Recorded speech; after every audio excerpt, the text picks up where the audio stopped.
सोनामुखी, हरड़, मुलेठी जैसी अनेक जड़ी बूटियां और हजारों वर्षों का प्राचीन आयुर्वेदिक ज्ञान इस एक बोतल में समाया हुआ है। कायम टैबलेट, आपकी खुशियों का साथी। साल 2026 की शुरुआत जंग के साथ हो रही है। एक तरफ रूस और यूक्रेन के बीच जंग बहुत भीषण होती जा रही है, तो दूसरी तरफ अब अमेरिका ने वेनेजुएला पर हमला कर दिया है और उसके राष्ट्रपति मादुरो को गिरफ्तार कर लिया है। ऐसे में इस साल दुनिया के वो कौन कौन से देश हैं जो जहां पर जंग की नौबत आ सकती है, दुनिया के किन देशों में इस साल युद्ध हो सकता है और कहां पर गृह युद्ध जैसे भी हालात हो सकते हैं, चलिए आपको इस वीडियो में बताता हूं। क्योंकि 2026 में कम से कम 9 से 10 ऐसे देश हैं जो युद्ध में उलझे रह सकते हैं। आपको बता दें कि 2025 में भी दुनिया के कई देशों में तनाव देखने को मिला। भारत पाकिस्तान के बीच तनाव ने बहुत सुर्खियां बटोरी। इसके अलावा कंबोडिया और थाईलैंड के बीच भी युद्ध जैसे हालात पैदा हो गए। इसके अलावा हमने ईरान और अमेरिका के बीच लड़ाई देखी। हालांकि वो ईरान वर्सेज इजराइल का मामला था, लेकिन बाद में वहां पर अमेरिका की एंट्री होती है। इसके अलावा पाकिस्तान और अफगानिस्तान के बीच भी युद्ध जैसे हालात पैदा हो गए। कई देशों के बीच युद्ध जैसी नौबत रही। ऐसे में 2026 में किन किन देशों के बीच युद्ध हो सकता है और कहां पर गृह युद्ध जैसे हालात होंगे, चलिए आपको विस्तार से बताता हूं। आपको बता दें कि युद्ध को रोकने की दिशा में काम करने वाला एक स्वतंत्र संगठन है, ब्रुसेल्स स्थित है इंटरनेशनल क्राइसिस ग्रुप। उसने बताया है कि 2026 में भी कई देशों में संघर्ष देखने को मिल सकता है। बाकायदा नाम के साथ बताया है। किन किन देशों में संघर्ष संभव है वो आपको ग्राफिक्स के जरिए बताता हूं। अमेरिका और वेनेजुएला के बीच संघर्ष की शुरुआत ही हो चुकी है। रूस बनाम यूक्रेन युद्ध जारी रह सकता है। सूडान के गृह युद्ध में तुर्की की एंट्री हो सकती है। इथोपिया एरिट्रिया के बीच, इसके अलावा सीरिया इजराइल के बीच, फिलिस्तीन इजराइल के बीच, अमेरिका इजराइल के साथ ईरान और हूतियों के बीच संघर्ष देखने को मिल सकता है। म्यांमार में गृह युद्ध जैसे हालात हो सकते हैं। अफगानिस्तान और पाकिस्तान के बीच भी युद्ध जैसे हालात पैदा हो सकते हैं। आपको बता दें कि मध्य पूर्व त्रिकोण यानी कि इजराइल, ईरान, लेबनान, यहां पर भी युद्ध जैसे हालात पैदा हो रहे हैं। इजराइल और ईरान के बीच प्रत्यक्ष या अप्रत्यक्ष तौर पर लगातार टकराव देखने को मिलता रहा है। तो ऐसे में ये इस बात की संभावना से इनकार नहीं किया जा सकता है कि 2026 में ईरान वर्सेज इजराइल की जंग न हो। क्योंकि अगर ईरान वर्सेज इजराइल के बीच जंग होती है तो इसमें अमेरिका की भी एंट्री देखने को मिलेगी। साथ ही हिजबुल्लाह के साथ भी लगातार तनाव में बढ़ोतरी हो रहा है इजराइल के साथ।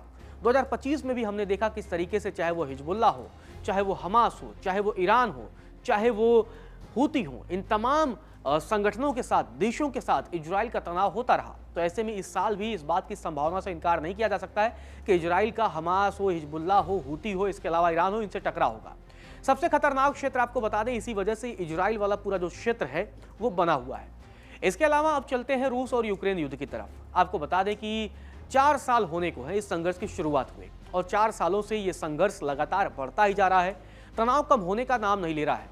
दुनिया के कई देश लगातार कोशिश कर चुके हैं कि यह युद्ध खत्म हो जाए, लेकिन अभी तक ये युद्ध समाप्ति की ओर नहीं है बल्कि बढ़ता ही जा रहा है। हमने देखा किस तरीके से पहले यूक्रेन की तरफ से रूस पर हमले किए जाते हैं, उसके बाद से रूस ने भी पलटवार किया और कीव पर हमला किया। ऐसे में 2026 में ये जंग अगर रुकता नहीं है तो और भीषण होने की इसकी आशंका है और जिससे दोनों पक्षों के बीच ये अगर युद्ध होता है तो यहाँ पर भारी नुकसान भी देखने को मिल सकता है और इसके अलावा बड़े पैमाने पर दुनिया को भी नुकसान का सामना करना पड़ सकता है। अब अगर जंग की हम बात कर रहे हैं तो उत्तर कोरिया की चर्चा न हो, भला ये संभव नहीं है, क्योंकि उत्तर कोरिया के तानाशाह किम जोंग उन, जी हाँ, वो शख्स हैं जो लगातार दुनिया के कई देशों को धमकी देते रहते हैं। और हमने अभी देखा कि किस तरीके से जापान ने आरोप लगाया कि उत्तर कोरिया ने बैलिस्टिक मिसाइल दाग दी है। आपको बता दें कि परमाणु और मिसाइल गतिविधियों को लेकर लगातार उत्तर कोरिया बढ़ोतरी करता रहता है, जिससे दक्षिण कोरिया और अमेरिका लगातार, इसके अलावा जापान, ये लगातार टेंशन इनके बीच बढ़ती रहती है। अगर ऐसा ये लगातार परीक्षण होगा तो निश्चित तौर पर उत्तर कोरिया, जापान और अमेरिका और इसके अलावा बनाम उत्तर कोरिया के बीच नए संघर्ष की शुरुआत को भी देखने को मिल सकता है। अगर ये संघर्ष होता है तो यहाँ पर भयंकर विनाश की भी संभावना है। हालांकि उत्तर कोरिया के साथ दुनिया के कई देशों का तनाव लगातार बढ़ता रहता है, लेकिन अभी पिछले कई सालों से युद्ध जैसे हालात पैदा नहीं हुए हैं।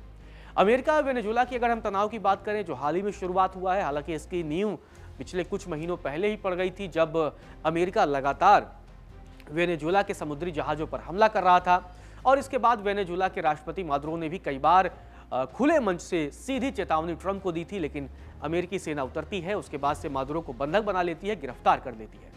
तो अमेरिका और वेनेजुएला के बीच भी तनाव देखने को मिल रहा है। अब जिस तरीके से क्या ये और मतलब सैन्य संघर्ष की तरफ जाएगा, क्या दोनों देशों के बीच अब युद्ध जैसे हालात पैदा होंगे, क्योंकि हालात तो हो चुके हैं, अब क्या आमने सामने युद्ध की नौबत आएगी, ये देखना भी दिलचस्प होगा। क्योंकि जिस तरीके से अमेरिका ने ये एक्शन लिया है, उसके बाद से कहीं ना कहीं वेनेजुएला का रिएक्शन क्या रहता है, क्योंकि दुनिया के कई देश अब वेनेजुएला के साथ खड़े दिखाई दे रहे हैं।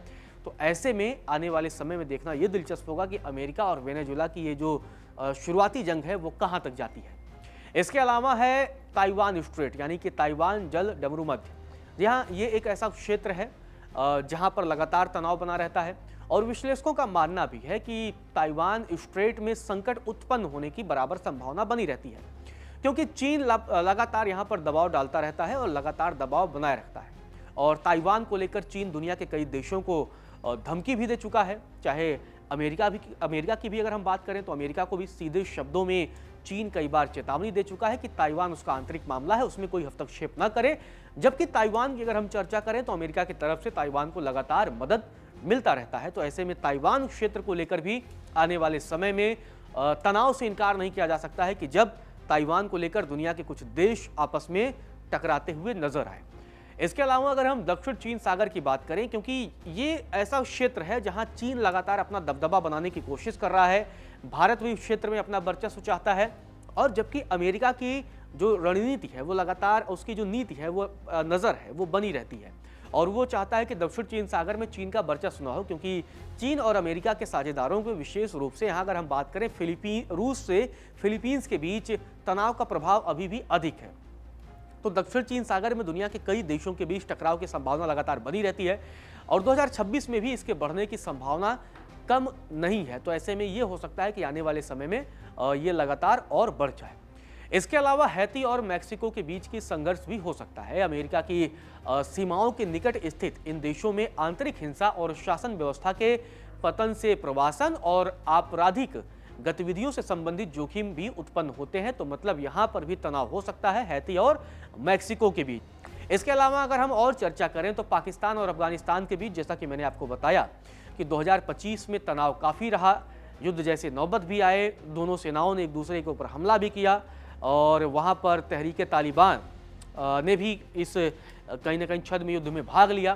तो ऐसे में पाकिस्तान और अफगानिस्तान के बीच संकट से इनकार नहीं किया जा सकता है, क्योंकि ये सीमा तनाव है, डूरंड लाइन की ये तनाव है, और टीटीपी जैसे आतंकवादी समूहों को पनाह देने को लेकर भी लगातार ये झड़पें हो चुकी हैं, कई बार हो चुकी हैं। तो ऐसे में 2026 में भी इसके होने की संभावना है। इसके अलावा अब हम चलते हैं सूडान की तरफ। सूडान में भी गृह युद्ध जैसे हालात से इनकार नहीं किया जा सकता है, क्योंकि 2026 में सबसे अधिक संभावित संघर्ष के रूप में इसे माना गया है इस रिपोर्ट में। हालांकि इसका अमेरिका पर प्रत्यक्ष रणनीतिक प्रभाव तक सीमित है, तो इसलिए सूडान में भी गृह युद्ध की पूरी संभावना है। सीरिया में भी गृह युद्ध जैसे हालात पैदा हो सकते हैं, क्योंकि यहाँ पर सांप्रदायिक तनाव और सांप्रदायिक हिंसा लगातार बढ़ती जा रही है, जिसमें संभवतः इजराइल या तुर्की का हस्तक्षेप भी हो सकता है। तो अगर क्योंकि तुर्की और इजराइल हैं तो दोनों एक दूसरे के धुर विरोधी हैं, तो ऐसे में सीरिया में भी तनाव बढ़ सकता है। इसके अलावा अगर हम चलें तो कंबोडिया और थाईलैंड की बात करें, क्योंकि क्षेत्रीय तनाव लगातार यहाँ पर भी बना हुआ है, और हमने देखा है कि किस तरीके से थाईलैंड ने कंबोडिया में स्थित तमाम हिंदू देवी देवताओं के स्थानों को भी निशाना बनाया है, वहाँ पर भी हमला किया है। दोनों देशों के बीच लगातार तनाव बढ़ा था, और इसीलिए क्योंकि ये क्षेत्रीय दावों को लेकर लगातार ये झड़पें हो रही थी, हिंसा हो रही थी, तो ऐसे में 2026 में फिर से कंबोडिया और थाईलैंड के बीच कहीं न कहीं युद्ध जैसी नौबत देखने को फिर से मिल सकती है। तो ये वो जगहें हैं जहां पर 2026 में भी युद्ध की प्रबल संभावना है।